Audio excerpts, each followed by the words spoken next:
നമസ്കാരം. കേരള സാമ്രാജ്യം ഭരിക്കുന്ന മേനോൻ രാജാവിന്റെ ഒരു ദൃശ്യം കണ്ടപ്പോൾ റോമാ സാമ്രാജ്യം കത്തിയമരുന്ന സന്ദർഭത്തിൽ നീറോ ചക്രവർത്തിക്ക് വീണ വായനയെന്ന് നമ്മൾ കേട്ടിട്ടുണ്ട്. അതുപോലെയാണ് കേരള സാമ്രാജ്യത്തിന്റെ ഇപ്പോഴത്തെ രാജാവായിട്ടുള്ള മേനോൻ തമ്പ്രാൻ. ഈ നാട് ദുരിതപ്പെയ്ത്തിൽപ്പെട്ട് മനുഷ്യർ ജീവനും കൊണ്ട് സുരക്ഷിത ഇടങ്ങളിലേക്ക് ഓടുമ്പോൾ, വെള്ളപ്പൊക്കത്തിൽ ജീവിതങ്ങൾ മുങ്ങിക്കിടക്കുമ്പോൾ, ഉരുൾപൊട്ടലിൽ മണ്ണിന്റെ അടിയിൽ ജീവിതങ്ങൾ ചേതനയേറ്റ് കിടക്കുന്ന സന്ദർഭത്തിൽ കേരള സാമ്രാജ്യത്തിന്റെ രാജാവ് എന്ത് ചെയ്യുകയായിരുന്നു എന്ന് ചോദിച്ചാൽ ദേ ഈ ദൃശ്യം നോക്കി. ഒരു മനുഷ്യനായിട്ടുള്ള വ്യക്തിക്ക് ചെയ്യാൻ പറ്റുന്ന കാര്യമാണ്.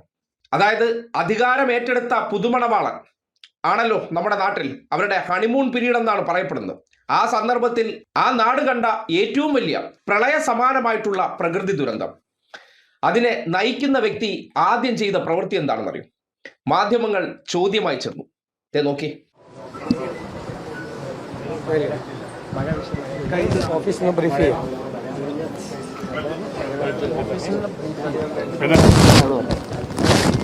കേട്ടല്ലോ, എൻ്റെ ഓഫീസിൽ നിന്ന് വിശദീകരിക്കും.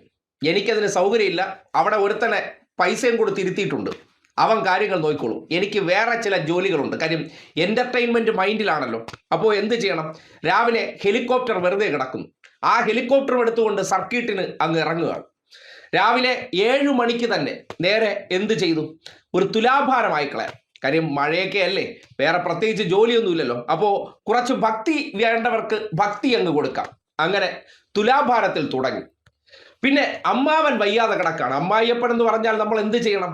അമ്മായിയപ്പനെയൊക്കെ കാണാൻ പോകുമ്പോൾ ഒരു മരുമോൻ മുഖ്യമന്ത്രി ആയാൽ എങ്ങനെയാണ് പോകേണ്ടത്? ഹെലികോപ്റ്ററിൽ ചെന്ന് അമ്മായിയപ്പൻ്റെ ഈ ചികിത്സയിൽ കിടക്കുന്ന ആശുപത്രിയുടെ മുകളിൽ ഇറങ്ങിയിട്ട് ചെല്ലുന്നൊരു ഹീറോയിസം ഉണ്ടല്ലോ. സിനിമയിൽ പോലും ചിലപ്പോൾ നമ്മൾ കണ്ടാൽ ആ നടനെക്കുറിച്ച് ആലോചിക്കുമ്പോൾ നമുക്കുണ്ടാകുന്ന ഒരു ഹീറോയിസ്റ്റിക് ഇഫക്റ്റ് ഉണ്ടല്ലോ.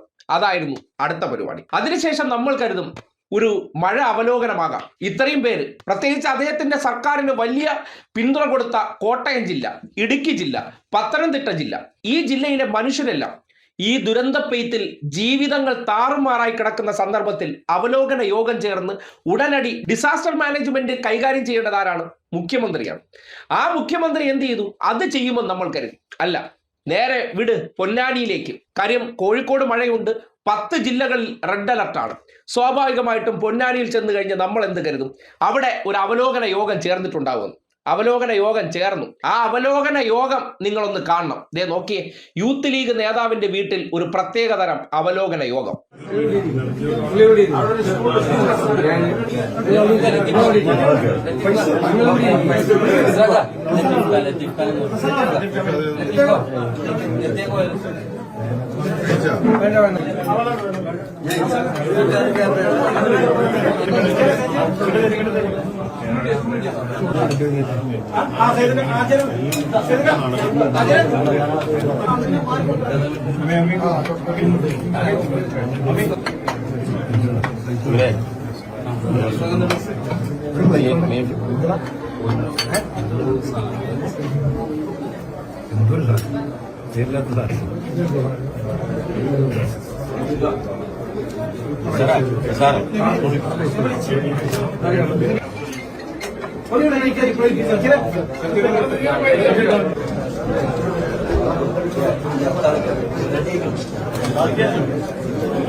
കണ്ടില്ലേ? മൂരി ഫ്രൈ, മൂരി പെരട്ട്, മൂരി കരൾ ഉലത്തിയത് തുടങ്ങി, മട്ടൺ റോസ്റ്റ്, മട്ടൺ ഫ്രൈ, മട്ട ഓട്ടിച്ചിട്ട് പിടിച്ചത് തുടങ്ങി പല തരത്തിൽ കടിച്ചു വലിച്ചുകൊണ്ടുള്ള അവലോകന യോഗത്തിൽ അദ്ദേഹം ഉച്ചയ്ക്ക് അങ്ങ് വ്യാപൃതനായി കിടക്കുകയായിരുന്നു. ആ തീന്മേശയുടെ മുകളിൽ ഇത്രയും മനുഷ്യർ ദുരന്തത്തിൽപ്പെട്ട് ചിതറി നിൽക്കുന്ന സന്ദർഭത്തിൽ ഒരു മുഖ്യമന്ത്രി എന്ത് ചെയ്യുകയായിരുന്നു എന്ന് ലോകം നോക്കുമ്പോൾ അദ്ദേഹം മൂരി ബിരിയാണിയുടെ പുറത്തേക്ക് ഇങ്ങനെ കമിഴ്ന്ന് കിടക്കുകയായിരുന്നു. എന്നിട്ടൊരു സൂപ്പും കുടിച്ച് അങ്ങോട്ട് ഇറങ്ങിയിട്ട് എല്ലാവരും കരുതി നേരെ അടുത്ത കോഴിക്കോട് അവലോകന യോഗമൊന്നും ഇല്ല. ഒരു അമേരിക്കൻ കമ്പനിയുടെ ഉദ്ഘാടന പരിപാടി വിടാൻ പറ്റുമോ? സായിപ്പിന്റെ നാടാണ്, നമുക്ക് അവിടെ കാണേണ്ട രീതിയിൽ കാണണ്ടേ? അങ്ങനെ നേരെ എങ്ങോട്ടേക്ക് പോയി? നേരെ കോഴിക്കോടേക്ക്. കോഴിക്കോട് ചെന്ന് ഉദ്ഘാടന പരിപാടിയൊക്കെ കഴിഞ്ഞ് അദ്ദേഹത്തിന് പിന്നെ ചായ കുടിക്കണം. ചായ കുടിച്ചതിന് ശേഷം എന്ത് ചെയ്യണം? ഒന്ന് റെസ്റ്റ് എടുക്കണ്ടേ? ഇത്രയൊക്കെ യാത്ര ചെയ്തതല്ലേ? നേരെ വണ്ടി വിട്. എങ്ങോട്ടേക്ക്? എൻ്റെ പറവൂരിലെ വസതിയിലേക്ക്. ഇന്നിപ്പോൾ അവിടെ റെസ്റ്റ് എടുത്തതിന് ശേഷം ബാക്കിയുള്ള കാര്യങ്ങൾ തീരുമാനിക്കാം. എങ്ങനെയുണ്ട്? നല്ല ഗംഭീര പൂക്കി ചിരിക്കുന്ന CM അല്ലേ? ഇതല്ലേ നിങ്ങൾ ആഗ്രഹിച്ചത്? ആ ദുരന്തത്തിൽപ്പെട്ട് കിടക്കുന്ന മനുഷ്യരെ കുറിച്ച് എന്തെങ്കിലും ആകുലത, എന്തെങ്കിലും തരത്തിൽ ഒരു വിഷമം, വേദന, അല്ലെങ്കിൽ ഒന്ന് ഓടി അങ്ങോട്ടേക്ക് പോകാം, എന്താണ് അവിടുത്തെ അവസ്ഥ എന്ന് കണ്ടുകളയാം. നിങ്ങൾ ആഗ്രഹിച്ചിരുന്ന അല്ലെങ്കിൽ നിങ്ങൾക്ക് വേണ്ടിയിരുന്നത് ഇതുപോലൊരു വ്യക്തിയാണ്. ജനം ദുരന്തത്തിൽപ്പെട്ട് വെള്ളവും ഭക്ഷണവും ഇല്ലാതിരിക്കുന്ന സന്ദർഭത്തിൽ വിഭവസമൃദ്ധമായിട്ടുള്ള മൃഷ്ടാന ഭോജനം കഴിക്കാനായിട്ട് മനസ്സ് വന്നിട്ടുണ്ടെങ്കിൽ അയാളിലെ മാനസികാവസ്ഥ എന്താണെന്ന് നിങ്ങൾക്ക് പിന്നെയും ചിന്തിക്കാനുള്ള ഒരു അവസരം ഉണ്ടാകുകയാണ്. അതിനോടൊപ്പം തന്നെ കേരളത്തിൽ സംഘപരിവാർ വൽക്കരണം, തിരുവനന്തപുരം നഗരസഭയിൽ ഒരു സർക്കാരിന്റെ ഭാഗത്ത് നിന്ന് കൈയയഞ്ഞ് സഹായിച്ച് ഒരു കൗൺസിലറുടെ അയോഗ്യത ഒഴിവാക്കി അവിടുത്തെ ഭരണം സേഫാക്കിയതിലൊക്കെ യാതൊരു തരത്തിലുള്ള ആകുലതയുമില്ല.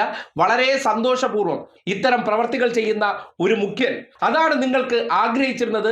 ചിരിച്ചുകൊണ്ട് നടന്നാൽ മതി, ധിക്കാരം, ധാർഷ്ട്യമെന്നൊക്കെ പറഞ്ഞ് ചാപ്പകുത്തിയവർ ഇതിനോടൊക്കെ എന്ത് ശാന്തമായി പ്രതികരിക്കുന്നുണ്ട് എന്ന് നോക്കുമ്പോൾ, നമ്മുടെ മാധ്യമങ്ങളിൽ അതൊന്നും ചർച്ചയല്ലാതായി മാറുമ്പോൾ നിങ്ങൾ ചിന്തിക്കുക, ഇന്നലകളിൽ ഉണ്ടാക്കിയത് എങ്ങനെ ആയിരുന്നു, ആർക്കു വേണ്ടിയായിരുന്നു ജനങ്ങളെ തെറ്റിദ്ധരിപ്പിച്ചതെന്ന് നിങ്ങൾക്ക് സ്വന്തം കണ്ണുകൾ കൊണ്ട് കണ്ട് വിലയിരുത്താനുള്ള അവസരമാണ്.